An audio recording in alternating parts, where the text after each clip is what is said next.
Benjamin Franklin once said, "The bitterness of poor quality remains long after the sweetness of low price is forgotten." The fact is, quality matters.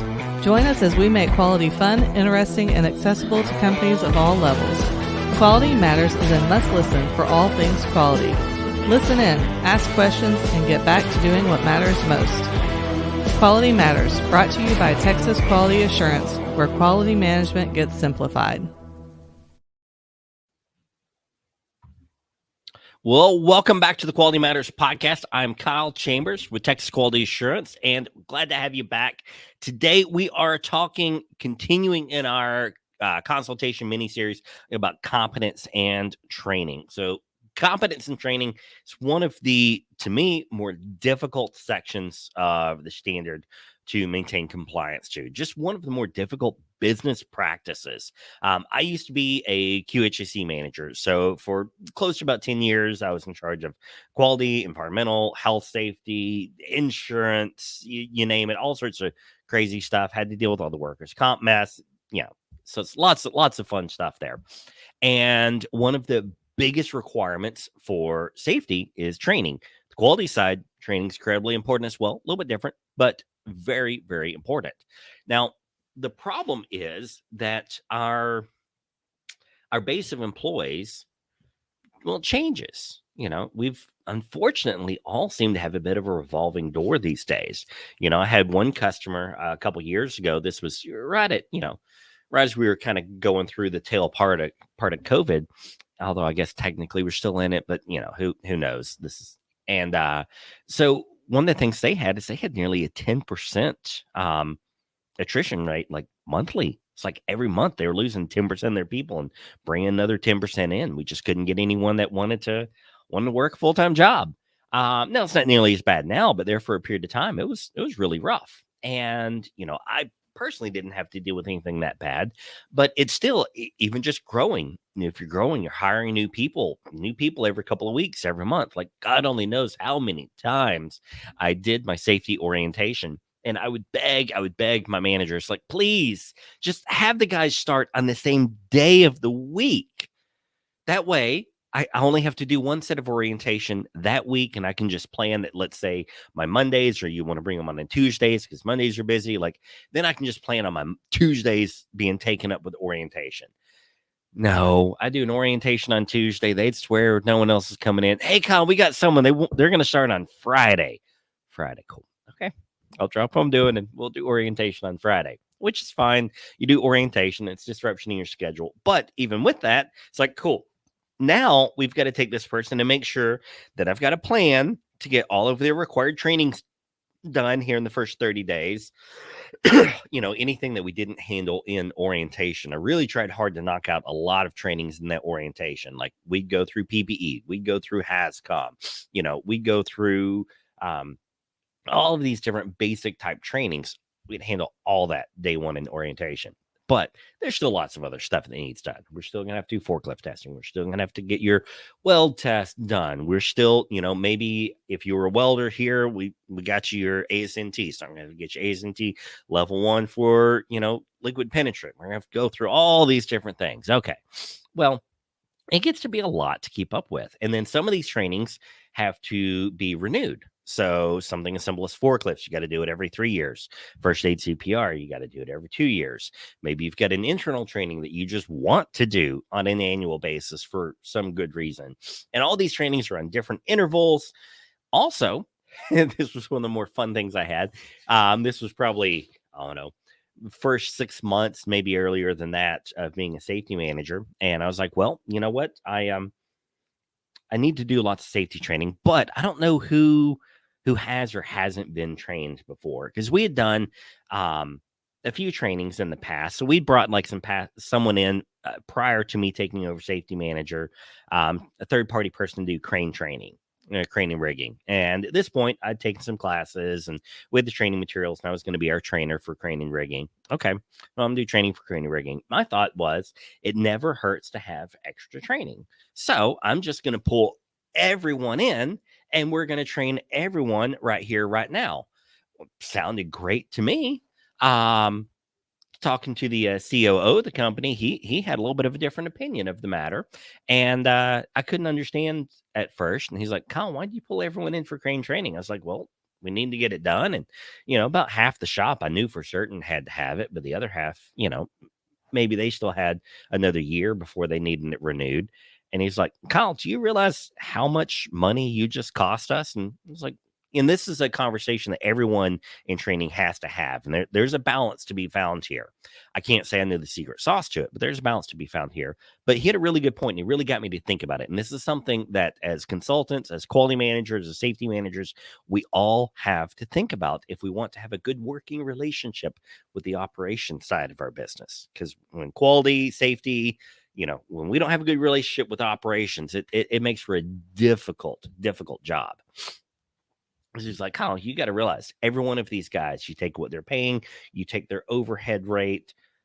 We've got costs there." Like, "Oh, geez, yeah, that could be a lot." Let's just say that, overhead, just simple numbers here. Let's just say they got paid, after you account for insurance and taxes and all this kind of crap, they're getting paid, $30 an hour, and they got a $30 an hour overhead. So we're looking at $120 an hour, pure cost for that guy to be in training for 2 hours. Well, 120 an hour, so we'd be looking at $240 an hour, and I'm doing that for 50 guys. Then you got to consider the fact that every hour that they are in training is an hour that they are not doing something that we're getting paid for. So we've got a lost opportunity for revenue there. So your trainings are, in fact, incredibly expensive. The cost of the outside trainer, when you bring an outside person in, is typically far less than just the cost of the training itself. But we don't see those numbers as an extra line on the budget or anything like that. So we typically don't think about it. But those trainings, they actually are very expensive. So we want to make certain that we are very, very efficient with our time. We want to make certain that we are very respectful of our operation manager's time and our people's time when we do training. So we want to make certain that we're only training folks who actually need training. This is why our retrain intervals are so very important when we set up trainings, because we want to make sure that we train them in time, maybe a little bit early, because we don't want to go over, but we don't want to do it too much. Again, it's kind of an interesting balance to take there. Now, one of the things that I have struggled with, and we struggled with in developing our QMS software, is how do you identify who needs a training? And this is something that we've had several iterations over the years. Initially, my thoughts were, well, everyone assigned to a department should probably have the same trainings, right? So like if you're working in the machine shop, well, then you need all the same basic training, right? So you need to be, made aware of dangers of rotating objects. You need to make sure that you're wearing your steel toes and your safety glasses. And then we probably still need to have the same trainings on the quality side of things. We need to understand the receiving process. We need to understand the quality policy, and we need all of these different type things in here. Yeah. All that's real true. But then it gets a little more specific sometimes. So maybe doing it as a department isn't quite good enough, because we've got one guy in that department who manages a different machine, a different piece of equipment. No one else really messes with that equipment because, we'll call him Bob over here. Bob's really good at what he does. So Bob's got some different responsibilities than everyone else in the department, which means Bob has to have some additional training that the other folks in the department don't. So then do we say that he works in a different work area than everyone else? And we kind of ran into some problems there. Then we tried to do it by job description. Well, problem there is not everyone uses a job description. All right, so we kind of got to throw the job description method out in the way. Now I can fill you in on how that's possible another day, but we're talking about training here today. But so what we have finally settled on is what we call it as a training classification. Now we find that every customer tends to do it just a little bit differently, but training classification equates to effectively the work area, this job description, or some specific standout kind of unique employee. In case you enter in that training classification and you assign employees to that classification has trainings assigned to it. So you can kind of start to see where all this goes. So if you assign trainings to a classification, meaning if you're assigned that classification, these are the trainings you have to have. This employee is assigned the classification. Those are the trainings they have to have. Okay, cool. So then I can take a look at the list of needs. versus the list of what they have, and we can identify any gaps if they're missing any trainings. And it works out really well. But, then the question is, well, what do we even need to set up as trainings? And this is a really valid point. There's a lot of different ways that you can set up a training program. So one way that we can set up a training program is based on every piece of equipment that's being used. In some instances, this is a good idea. If your shop has multiple different types of equipment, I'm not talking about like a CNC shop, but maybe you're a CNC shop, but you've got multiple different types of CNC. We've got everything from a 1-axis to a 5-axis. We've got different lathes. We've got mills. Maybe we've got a area where we do chemical stripping. We've got all of these different things going on. It does tend to make sense to have some equipment or equipment specific trainings. In those trainings, you're going to want to talk about basic hazards of that equipment. If you've done a risk assessment of the area, fantastic. We're going to identify here are all of the aspects that we need to worry about. There's these hazards here for entanglement. There's a hazard here for cuts and abrasion. There's a hazard here for electrical shock. And here's everything that we're doing about it. Fantastic. Another thing you want to do is any obvious do's or do nots. There are certain things you're just going to be an idiot if you do it in this work area. So let's make sure that we tell them about it. There are certain things we want to tell people. Always do X, Y, Z before. Always do A, B, C after. We want to make sure that's included in the training material. And what you want to do is store that training material as a controlled document. Do it. All that training material becomes a controlled document. And now, anytime we change the training in the future, we've already got a process to train it. Now, you might say, well, Kyle, why do I need to go in the hassle of making it a controlled document? That's just extra work for me. The standard doesn't say it has to be that. Like, okay, I'll give you that. But let me ask you this. When you do that training, what confidence do you have that they were trained on everything they're supposed to be trained on? Unless you have a document that says train them on all of this, and then you control it. The other example could be, let's say that we send them for a third-party training. Well, that third-party training, we're kind of relying on them to have everything there, and we're offloading that responsibility to them. But when we do it internally, we can't offload that responsibility anywhere. So we have to take care of it ourselves. Another reason you want to make sure that you do it as a controlled document is when you change it in the future, you're going to have some process by which someone's allowed to change the training materials. So why create two separate processes? Let's just have one process that we use. And so that really tends to work really quite well. But the competence and training it's just one of these processes that's really, really tough to do. The biggest part in it, there's two big pains. Is one, identifying what we even need to train people on, and then two, how to keep track of who has those requirements. So we've already covered the requirements piece because we're going to set up a training classification, assign every employee to a classification that fits them. And if there's not a classification that fits them, assign them to their own unique classification. It's okay. Don't make that like the norm that you do, but you can do it. And we've done it several times, and it works. It works really well. Because again, if you're in a small business, odds are you've got someone in your department that's got a different skill set than everyone else, has a little bit different responsibility. Maybe they're paid a little bit better as a result of it. But, we've got someone that operates just a little bit differently than everyone else, and that is fine. We're accounting for it. We're documenting it. Life's good. You can have all the exceptions to the rule you want as long as you document them. Of course, we want to make certain that we follow the rule, not the exception, but you get the idea. But again, talking about the other big problem is identifying what we need to train on. So maybe it's going to be equipment specific, but then we also have with the equipment specific, let's take safety for a minute. We've got certain basic processes that we have to worry about. So you're going to have a PPE training. You're going to have all of the basic safety program training. So we're going to have HAZCOM. If you've got forklifts, we're going to have forklifts. If we've got crane, overhead gantry, jib cranes, we're going to have training for that.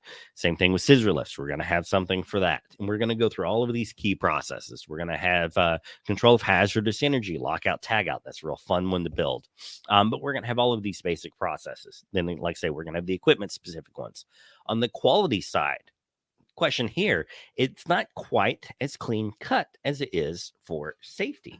But we've got certain departmental type trainings. So we're going to have a fundamentals for a certain department. Oftentimes, can't say this is a requirement, but oftentimes it's a good idea.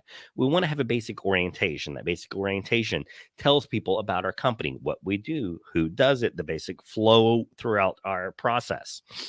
We're probably going to want to have a training on our ERP as it relates to how that person uses, ERP, enterprise resource planning. Maybe you don't have an ERP. An ERP might be something like NetSuite or Acumatica or Dynamics or ShopTech E2, whatever you've got in there, right? So we might have one of those. We're also going to want to have requirements in there for processes that require certification. So things like welding, things like NDT, things that require certain skills or training there as well. Let's say that you are a lead in the department. Is there any specific management training that we want to have? Are there any more specific technicals that we want to have? But on the quality side, a lot of the required trainings that we have really boil down to technical aspects. Same thing here. Let's say that we've got certain machinery that someone's operating. We've got a couple of ways that we can certify them to use it. Because remember, we're looking at competence and training. Now, there's a couple of pieces here. It's competence and it's training. So we obviously understand training, but like if you're hiring, again, let's go to the CNC operator. If you're hiring someone to operate the machine, it's kind of assumed that they're already competent to operate it long before you hired them. So aside from the basic, liability stuff on the safety side, like what do you train them on? We may not actually have a lot to train because we don't train people to operate this equipment. We hire folks that are already competent to do it. So that's where competence means that we probably need to have some stuff defined ahead of time, such as a job description, a very, very good thing to have. At minimum, a signed offer letter that states the competencies that they agree to. We want to have a copy of the resume. We might even want to have them run a sample part through the machine before we hire them. We want to maintain record of that. But all of that's going to get stored as competence. And these are the type of things that we have to define procedurally. What do we define as competence? What do we define as training? So if you have defined someone as competent to operate equipment that does not have some required retraining interval, that can be sufficient. Don't think that we have to make it better because we have to make it better. We've got to find a reason for documentation. Otherwise, we're going to drive ourselves absolutely bonkers with documentation. Now, with training, there's a second kind of little piece to it, and the standard talks about this, that we call awareness. Now, I tend to lump training and awareness together, but we do them a little bit differently. So in our QMS software, the way that we track it, and again, this operates very similarly in many other systems, but the way that we track there is we have what we call our training library. We have our toolbox talk library. Our training library, these are all of the required trainings, right? So like required training, meaning we have to have it at least once. We have to have evidence that you took it. Say like our awareness of the quality policy or QMS awareness. We're probably not giving anyone a quiz. We're probably not testing them on it, although it's not a bad idea.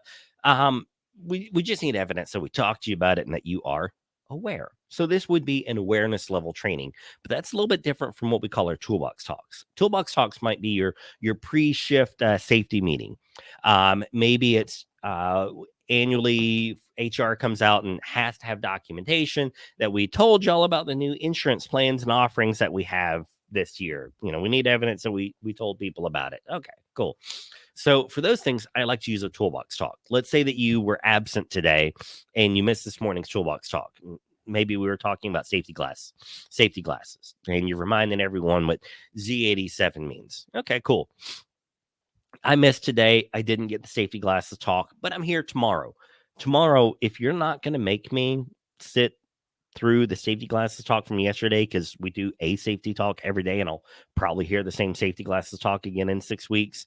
It's just a toolbox talk. We want record that I attended it, that I was there, but there's no record that I attend every single one if I'm not available to attend it. So it's just a toolbox talk. And those are purely awareness level trainings as well. So we'll track all of those on our toolbox talks.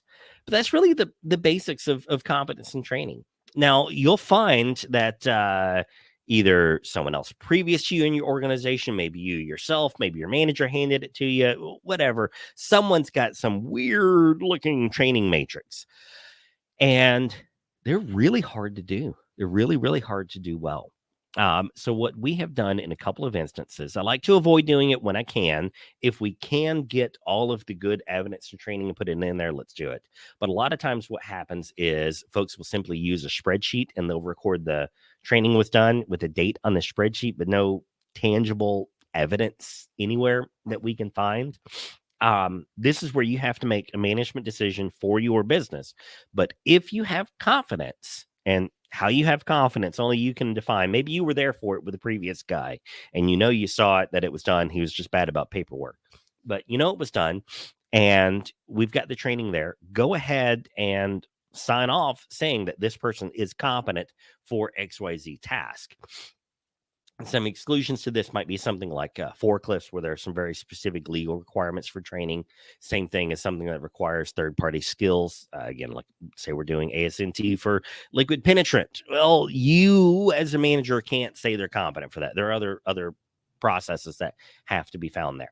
But for things that are within our control. If you want to write up on letterhead that so-and-so has been determined as competent based on ABC criteria, observing their work and so on and so forth, go for it. It's not all that different than the grandfather approvals we do for suppliers. We want to make certain that we get the data in there. We've got a base to start from. This is what can drive people absolutely bonkers with putting a new competence and training program in place, is trying to figure out who did and didn't have what in the past.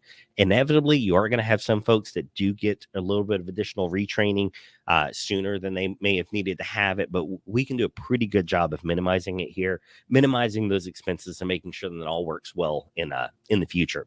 When I was a QHSE manager, prior to putting any software solutions in place, I used to spend a whole weekend every quarter at the office, just going through all my sign-in sheets, trying to figure out who needed what. If you've got a good software solution in place, it can be a really, really simple, easy process. So if that's something you'd like to learn more about, because we've got a fantastic competence training program, we just added a learning management system module on top of it. So if you've got some videos, say that PowerPoint you've got, and you want to walk through the PowerPoint and do the narration on it, which you can all do within PowerPoint itself, and then export it as a movie file. You could create a quiz for it and, everything. We have all of that there for them to sign on. So if there's something you want to learn a little bit more about, email me directly, kchambers@texasqa.com. I'd love to tell you a little bit more about the competence training program and learning management system in TQA Cloud. But if you're not on TQA Cloud and you're on some other system, check it out. See what it can do for you, because the software solutions make competence and training so much easier. But that's it. That's all I've got for you today. I'm trying real hard to rein myself in and not go down too many crazy rabbit holes. I know I tend to like to do that. So I hope this is a good format for you. If you haven't already, please do click like, share, subscribe. I know everyone says all this stuff, but it really does matter, and it really does help us a lot. So that's all I got for you guys. So I hope you have a great day, and I will talk to you soon.